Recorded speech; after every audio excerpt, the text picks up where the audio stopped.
Si tu as une agence marketing et que tu veux passer à la vitesse supérieure, cette vidéo est faite pour toi. Je vais te partager des stratégies qui sont concrètes, qui sont actionnables et que j'utilise moi-même et qui ont déjà aidé des dizaines d'agences à scaler de manière stable et prévisible. Alors je sais qu'en tant que fondateur d'agence, tu fais face à une tonne de challenges, trouver des clients, gérer ton équipe, maintenir des résultats constants, peut vite devenir une montagne. Et moi aussi je suis passé par là. Et franchement, c'est en appliquant les bonnes stratégies, celles qui marchent vraiment, que j'ai réussi à transformer mon agence. Et surtout à aider d'autres à faire pareil. Dans cette vidéo, je vais te montrer comment structurer ton agence pour qu'elle soit scalable. Les étapes indispensables pour attirer des clients premium sans prospection manuelle. Et une méthode simple pour automatiser ton acquisition, même si tu pars de zéro. L'avantage, c'est que ce sont des conseils que tu peux mettre en pratique dès aujourd'hui pour faire évoluer ton agence. Et le tout sans tomber dans des tactiques qui sont compliquées ou voire même inefficaces. Mon objectif ici, il est simple. C'est que tu ressors de cette vidéo avec des outils qui sont concrets pour avancer. Et d'ailleurs, si tu trouves de la valeur dans ce que je partage, n'hésite pas à t'abonner pour ne rien manquer des prochaines stratégies. Mais avant tout, installe-toi confortablement, prends de quoi noter et plongeons ensemble dans le cœur du sujet. La première étape pour scaler ton agence, c'est de choisir un modèle d'affaires qui te permet à la fois de livrer des résultats concrets à tes clients tout en gardant une structure légère et scalable. Et ça passe non seulement par le choix du bon positionnement, mais aussi par la façon dont tu délivres tes services. Quand on parle de structurer une agence, il y a souvent trois grandes approches pour délivrer tes services. Le done for you, le done with you et le do it yourself. Ces termes définissent la manière dont tu travailles avec tes clients et ils influencent directement la manière dont tu vas pouvoir scaler. Le done for you, c'est quand ton agence prend en charge tout le travail. Par exemple, si tu gères des campagnes publicitaires sur Meta, tu crées, tu optimises et tu analyses les résultats pour ton client. Alors ce modèle, il est très demandé parce qu'il enlève évidemment tout le poids opérationnel pour le client. Mais selon moi, il a un inconvénient majeur. Il demande beaucoup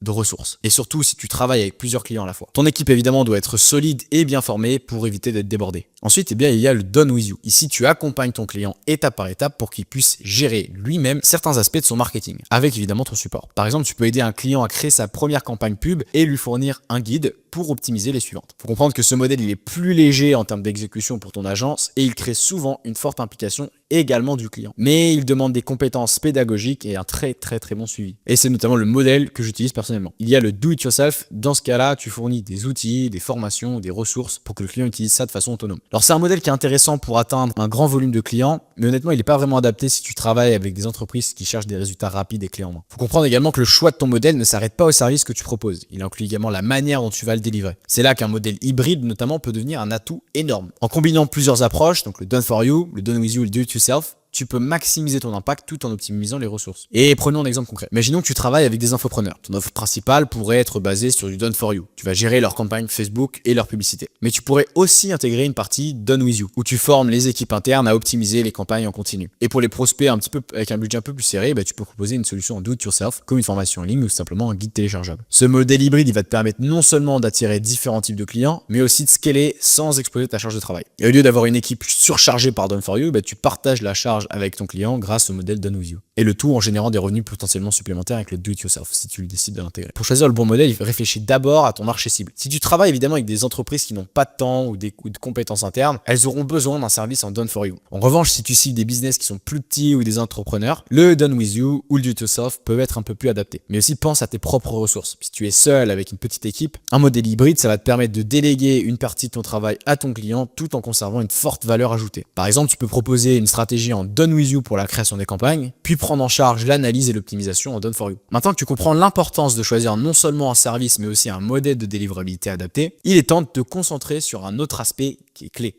Ton offre. Comment créer une offre qui est tellement claire et irrésistible que tes prospects n'aient même pas besoin d'hésiter avant de travailler avec toi? Eh bien ça tombe bien parce qu'on voit ça tout de suite dans la prochaine partie. Maintenant que tu as choisi un modèle clair pour ton agence, il est temps de te concentrer sur ce qui va vraiment convaincre tes prospects, ton offre. Une offre irrésistible, c'est pas juste une liste de services. Ça, c'est très important de le comprendre. C'est une promesse qui est claire, qui est ciblée et qui est tellement convaincante qu'elle élimine tous les doutes et les objections dès le départ. Une offre irrésistible, c'est une combinaison de deux choses. D'abord, elle répond parfaitement à un problème précis de ton client et ensuite, elle lui montre exactement quel résultat concret il peut attendre. Faut comprendre qu'elle ne se contente pas de décrire ce que tu fais, mais se concentre plutôt sur l'impact que ton service aura sur son business. Par exemple, imagine si tu travailles avec des coachs business. Je fais de la publicité Facebook, ton offre pourrait être « Je vous aide à générer 30 appels qualifiés par mois avec des campagnes publicitaires optimisées ». Et la différence, elle est énorme. L'un parle d'un travail, de ce que l'autre parle du résultat que ton client va obtenir directement. Et pour qu'une offre capte vraiment l'attention, elle doit s'appuyer sur 3 éléments essentiels. D'abord, la clarté. Ton prospect doit comprendre immédiatement ce que tu proposes, sans ambiguïté. Ensuite, la pertinence. Ton offre doit parler directement à son problème principal, celui qui le pousse à chercher une solution aujourd'hui. Et enfin, le dernier point, c'est la valeur perçue. Ton prospect doit sentir qu'il en obtient beaucoup plus que ce qu'il paie. Et supposons que tu travailles avec des e-commerce qui ont du mal à augmenter leur panier moyen. Une bonne offre pourrait ressembler à ça. Nous augmentons la valeur moyenne de vos commandes de 20% en 60 jours grâce à des campagnes publicitaires ciblées et des upsells stratégiques. C'est clair, c'est pertinent et ça part directement à un objectif précis que ce type de client cherche à atteindre. Maintenant, la structuration de ton offre, c'est ce qui fait la différence entre une simple liste de services et une proposition qui est réellement irrésistible. Tout va commencer par une promesse qui est forte. Par exemple, j'aide les startups SaaS à générer 50 leads qualifiés par mois. Une promesse forte doit être spécifique et mesurable. Et ensuite vient le processus. Explique simplement comment tu atteins ce résultat. Inutile de rentrer dans les détails, mais il faut que ton prospect évidemment voit que tu as une méthode qui est claire. Et enfin, évidemment, intègre une garantie. Une bonne garantie, ça montre que tu es sûr de tes résultats et surtout ça réduit les risques pour ton client. Imaginons que tu travailles avec des startups SaaS, ton offre pourrait ressembler à ça. Nous mettons en place un système de publicité qui génère 50 leads qualifiés par mois pour vos équipes commerciales. Et si vous n'atteignez pas cet objectif dans les 60 jours, nous continuons à travailler gratuitement jusqu'à ce que ce soit le cas. Encore une fois, c'est clair, c'est structuré et ça inspire confiance. À ce stade, tu es censé avoir une offre irrésistible, claire et adaptée à différents types de clients. Mais évidemment, c'est que le début. Une offre exceptionnelle ne sert à rien si personne évidemment la voit. Dans la prochaine étape, on va évidemment plonger dans les stratégies d'acquisition les plus efficaces pour attirer des prospects qualifiés et transformer ton pipeline en machine à cash, machine à client. Lancer des meta-ads qui renvoient vers une VSL est l'un des systèmes les plus puissants pour convertir et qualifier tes prospects en clients qui vont continuer de payer. Alors si tu veux une acquisition qui est stable et prédictible, c'est la stratégie franchement qu'il faut maîtriser. C'est ce que j'utilise également. Mais attention, c'est pas juste une question de tourner une vidéo, de cliquer sur lancer la campagne ou quoi que ce soit. Ici, tout repose sur la structure et la cohérence de chaque étape. Ça va de l'accroche de la publicité, le hook, jusqu'au call to action de ta VSL par exemple.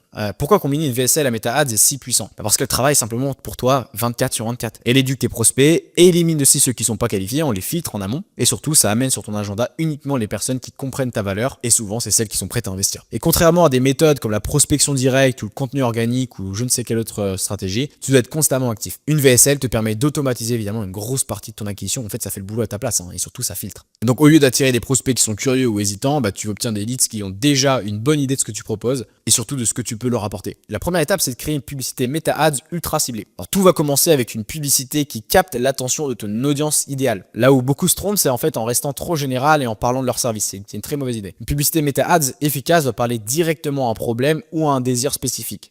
On va prendre un exemple, si tu cites des e-commerce sur Shopify, tu pourrais commencer par la phrase suivante. Vous gaspillez des milliers d'euros en publicité Facebook sans voir de retour sur investissement. Voici pourquoi et comment résoudre ça. Et ce genre d'accroche, il va sans doute fonctionner parce qu'il touche une frustration qui est réelle de ton audience. Ils savent qu'ils ont un problème, mais ils ne savent pas encore pourquoi. Et ton rôle dans la publicité, c'est pas de tout expliquer, mais c'est plutôt de piquer leur curiosité et de les amener sur la VSL. L'objectif est de faire passer un seul message clair. Si tu regardes cette vidéo, tu découvriras exactement ce qui te bloque et comment le surmonter. L'étape 2, c'est la landing page de ta VSL. Une fois que ton prospect aujourd'hui clique sur ta publicité, il va arriver sur une landing page qui est dédiée à ta VSL. Donc ils vont entrer leur email, leur prénom, leur numéro de téléphone et ensuite ils vont passer à la page suivante, la page de VSL. Cette page, elle doit être hyper minimaliste et 100% orientée sur le visionnage de la vidéo. Pas de distraction, pas d'onglet supplémentaire, juste un titre accrocheur, la headline, la vidéo et un bouton réservé un appel. Le titre doit réaffirmer la promesse de ta publicité, c'est hyper important. Par exemple, ça peut être « Découvrez comment doubler vos ventes Shopify en 30 jours avec une stratégie publicitaire optimisée ». La vidéo, qui est évidemment le cœur de ton funnel, doit être construite pour captiver ton prospect dès les premières secondes. Et j'insiste là-dessus, dès les premières secondes. C'est absolument pas une présentation de ton service, ok?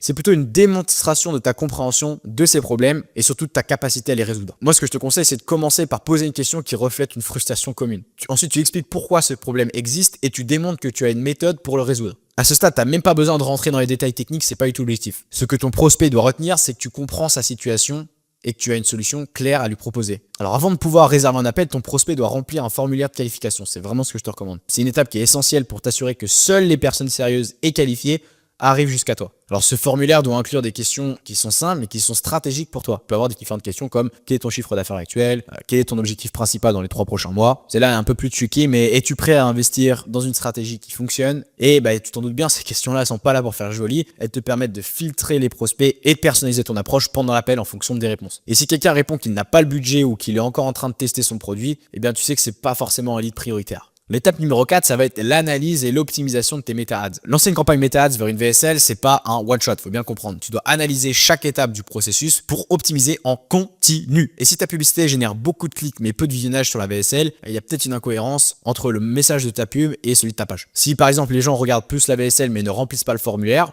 c'est peut-être que ta promesse n'est pas assez forte ou bien que ton appel à l'action n'est pas clair. Et honnêtement, le vrai travail avec méta-ads, et tu sais, j'en parle beaucoup sur la chaîne, c'est l'itération. Teste différents hooks publicitaires, ajuste le contenu de ta VSL et surveille les métriques, notamment le taux de clic, le taux de visionnage et le coût par rendez-vous. C'est les plus importants. Par exemple, si tu remarques que ton coût par lead est élevé, tu vas essayer d'affiner ton audience ou de tester un angle publicitaire qui est différent. Si ton taux de visionnage est bas, tu revois les premières secondes de ta vidéo. Alors pourquoi ce système est-il parfait pour scaler une agence qui est déjà avancée? Parce qu'il te donne simplement un contrôle total sur ton acquisition. Et tu sais exactement combien tu dépenses, combien de leads tu génères et combien de rendez-vous tu obtiens. Sans doute, ce niveau de prédictibilité, il est essentiel si tu veux passer de 10K à 50K ou même de 100K par mois. En automatisant une grande partie de ton processus d'acquisition, tu te libères beaucoup de temps pour te concentrer sur ce qui compte vraiment, c'est-à-dire la livraison des résultats à tes clients, l'amélioration du produit et donc le scaling de ton agence. Dans la prochaine étape, on va se concentrer sur le closing, ok? Parce que générer des rendez-vous qualifiés, c'est bien, mais convertir ces rendez-vous en clients, c'est là que se fait la vraie différence. Et donc, on passe à l'étape numéro 4, transformer tes rendez-vous qualifiés en clients. Ok, donc tu as mis en place un système perf pour générer des rendez-vous qualifiés grâce à ta stratégie sur Meta et ta VSL. Maintenant, tout se joue sur ta capacité à convertir ces rendez-vous en clients. Et c'est ici que le closing entre en jeu. Et c'est pas juste une question de vendre, c'est une question de comprendre les besoins de ton prospect, de bâtir une relation de confiance et de l'aider à prendre une décision qui a du sens pour lui et pour son business, si tu fais du B2B. Alors pourquoi un process de closing bien structuré est indispensable? Même si ta VSL a fait une grande partie du travail, ton prospect est toujours dans une phase de réflexion. Il a peut-être vu des résultats, des témoignages, il a peut-être compris ton approche, il a peut-être même ressenti un certain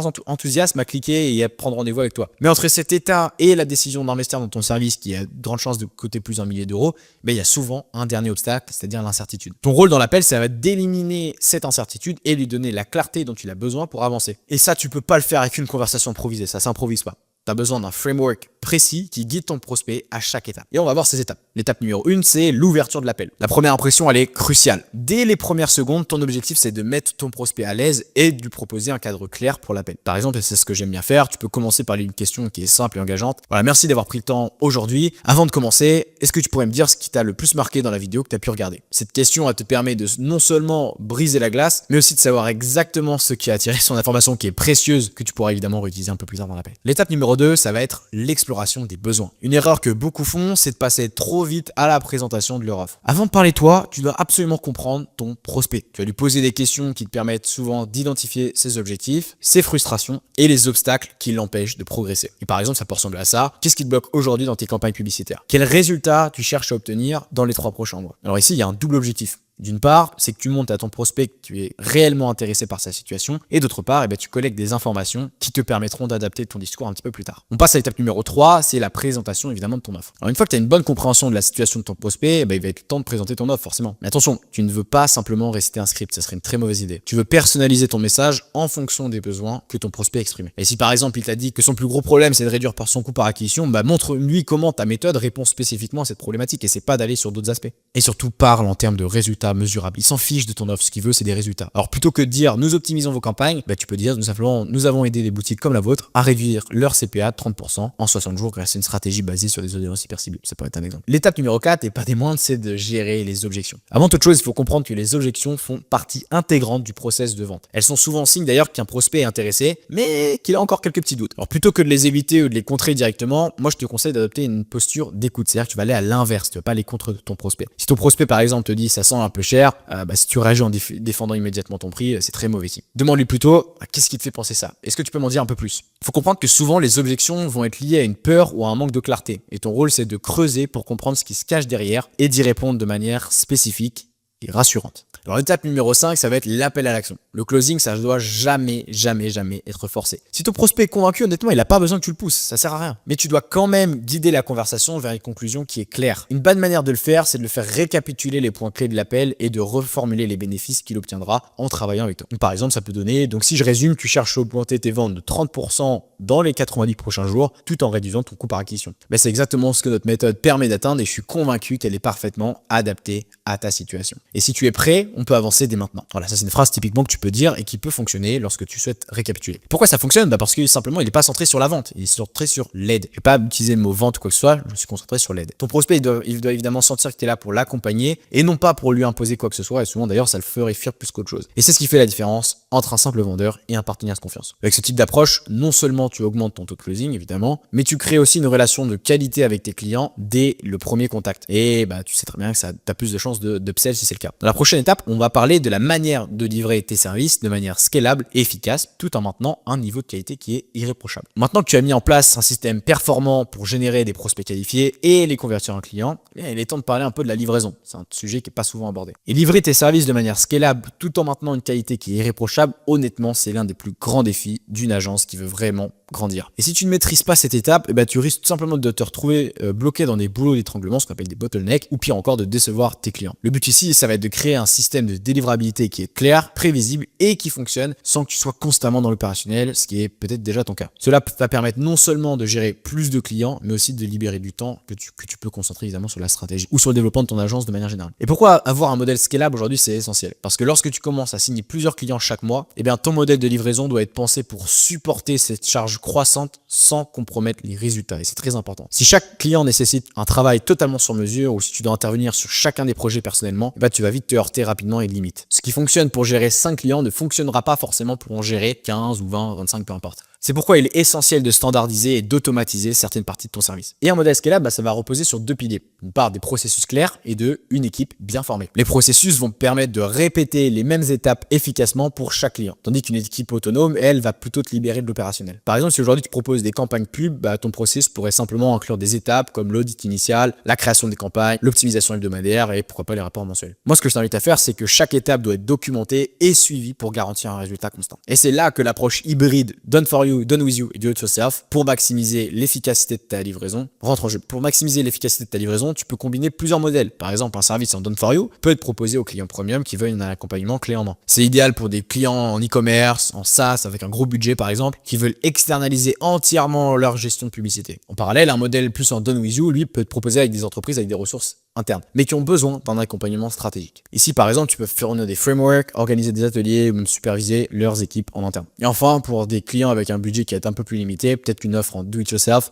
comme une formation en ligne, ça peut élargir un peu ton portefeuille sans forcément augmenter ta charge de travail, même si c'est pas forcément ce que je te recommande au départ. Alors l'intérêt de cette approche hybride, c'est qu'elle te permet de t'adapter aux besoins de différents types de clients, évidemment, tout en optimisant l'utilisation de tes propres ressources. Parlons maintenant de l'importance et de l'automatisation des outils. Pour scaler efficacement, tu dois également tirer parti des outils d'automatisation. Par exemple, et c'est ce que j'utilise, un CRM comme Go High Level peut t'aider à suivre chaque étape du projet du client. Ça va du lancement à l'optimisation, même de l'upsell. Si tu gères des campagnes publicitaires, tu peux utiliser des outils comme l'Ads Manager de Meta qui vont te permettre de centraliser toutes les données et de générer des rapports sur des formes mensuelles. Alors l'automatisation ne signifie pas éliminer l'humain, c'est pas ce que je dis, mais tu dois te concentrer sur ce qui a vraiment de la valeur, c'est-à-dire la stratégie, l'analyse et l'innovation de ton produit. Et si une tâche peut être automatisée ou déléguée, tout simplement fais-le. Par exemple, si tu n'as pas besoin de rédiger manuellement chaque email de suivi ou configurer chaque campagne publicitaire toi-même. Ces tâches, elles peuvent être standardisées pour gagner en efficacité, soit en automatisant, soit en déléguant à quelqu'un de compétent. Maintenir la qualité en grandissant. Une des grandes craintes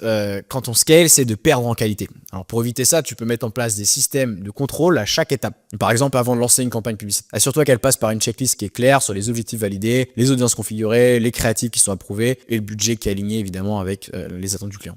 Ce type de contrôle qualité va te garantir que chaque projet est livré avec le même niveau d'excellence, peu importe le volume de clients, parce que tu as automatisé et processisé. En plus des process investis dans la formation continue de ton équipe, plus tes collaborateurs sont compétents et alignés avec ta vision, au plus ils seront capables de prendre en charge des responsabilités, sans que tu aies besoin d'intervenir à chaque fois. Il faut également que tu gardes une perspective de client first. Mais avec un système scalable, n'oublie jamais que ton client doit rester au centre de tout ce que tu fais. Donc tu dois maintenir une communication régulière et transparente, tu dois t'assurer que tes clients voient la valeur de ton travail également. Quand je dis ton travail, c'est celui de ton agence bien sûr. Par exemple, un simple email hebdomadaire résumant les résultats obtenus et les prochaines étapes, ça peut faire une grosse différence dans leur perception de ta valeur. Pourquoi ce modèle est idéal pour les agences avancées? Parce que simplement il te permet de croître sans être prisonnier de l'opérationnel et c'est ce qu'on recherche tous. En construisant un système qui est basé sur des process qui sont solides, une approche qui est hybride et surtout des outils d'automatisation que tu peux intégrer, tu crées une agence qui peut gérer un volume croissant de clients, ce qui n'est pas le cas de la plupart des agences aujourd'hui. Sans compromettre évidemment la qualité, ça reste important. Tu te libères pour te concentrer sur ce qui compte vraiment, c'est-à-dire scaler ton agence et innover dans tes services. Alors si tu es encore là au bout de cette vidéo, je t'invite à déposer un petit like et à t'abonner à la chaîne, ça ferait extrêmement plaisir. Et également, si tu souhaites aller plus loin et qu'on implémente tout ce process-là